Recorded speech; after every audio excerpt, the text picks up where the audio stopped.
नमस्कार. अशोक खरातला वाचविण्याचा जोरदार प्रयत्न सुरू आहे आणि त्याच्या विरोधातले पुरावे तयार करून हे वाचविणं चाललं आहे. मी जेव्हा विषय मांडतोय की व्हिडिओ बोगस आहेत, हा घोटाळा आर्थिक आहे, तेव्हा अनेकांना ते पटत नाही आहे. म्हणजे मी बाकीचे लोक कशा स्वरूपाची मागणी करतायत ते पण सांगितलंय. माझा दावा आहे की अशोक खरातच्या विरोधातले पुरावे जगाच्या समोर आणून अशोक खरातला त्याने केलेल्या कांडातून सही सलामत बाहेर काढण्याचा पद्धतशीर प्रयत्न सुरू आहे. कारण पुरावे उभे करायचे तेच खोटे. उद्या हेच पुरावे कोर्टात खोटे ठरणार आणि या पुराव्याच्या आधारे त्याच्यावरती आरोप केले की तो म्हणू शकणार की माझ्या विरोधात खोटे पुरावे रचले गेलेले आहेत. उदाहरण सांगतो. राजकीय दृष्ट्या शिरकाण करता यावं म्हणून एक मोठी गोष्ट जगाच्या समोर आली. ते म्हणजे या अशोक खरातच्या मुलीच्या लग्नाची पत्रिका. आता मी असा दावा केला की मी म्हणालोय मागच्या एका व्हिडिओमध्ये की बघा, पत्रिकेत कोणी कोणाचं नाव टाकू शकतं, म्हणजे ते काय खरं आहे का? पण पत्रिका जरा नीट तपासून बघा.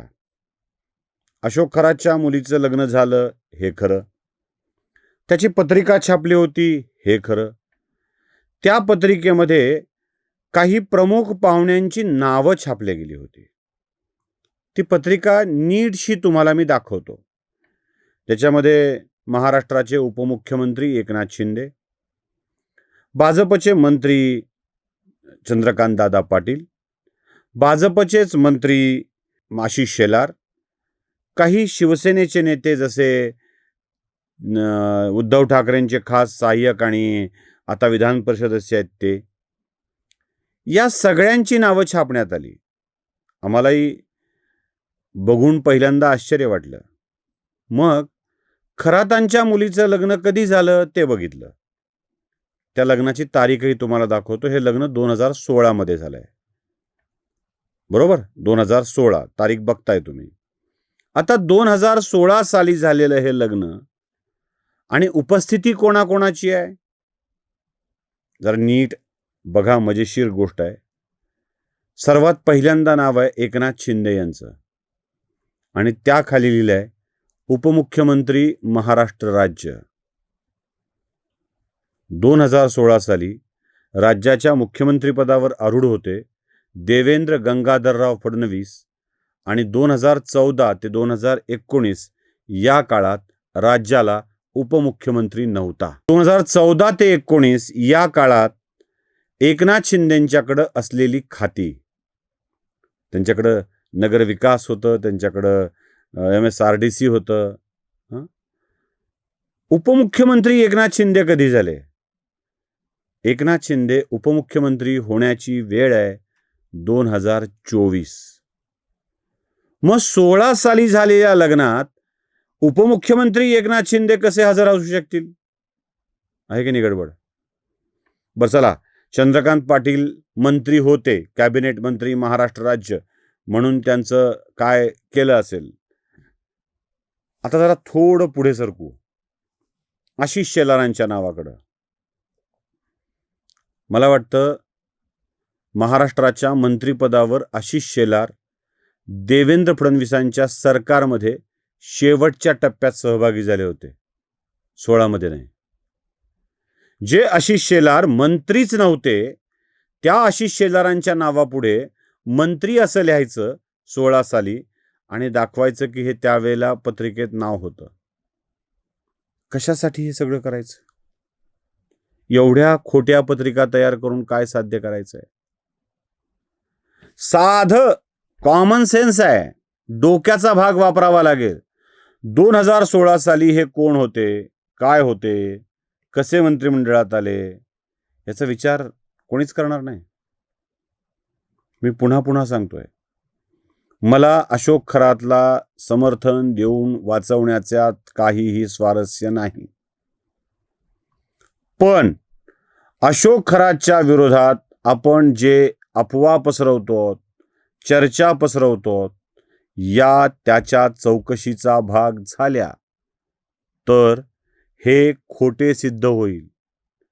ज्या ज्या लोकांना हे खोटं पसरवून अशोक खरातलावर झालेले आरोप खोटे आहेत असं सिद्ध करायचं आहे ते या अफवा पसरवतात. मुळात माझं म्हणणं वेगळं आहे. केलंय ते लपवायचं आहे आणि वेगळंच काहीतरी जगाच्या समोर आणायचं आहे. त्याभोवती चर्चा जास्त पसरवायची आहे. म्हणून मी व्हिडिओचाही प्रकार दाखवला.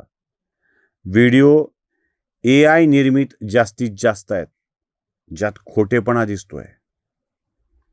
राजकारणी, काँग्रेसचे नेते, अजून कोणते नेते चर्चा करतायत त्या महिलांच्या वरती AI निर्मित व्हिडिओवरून झालेल्या अत्याचाराच्या.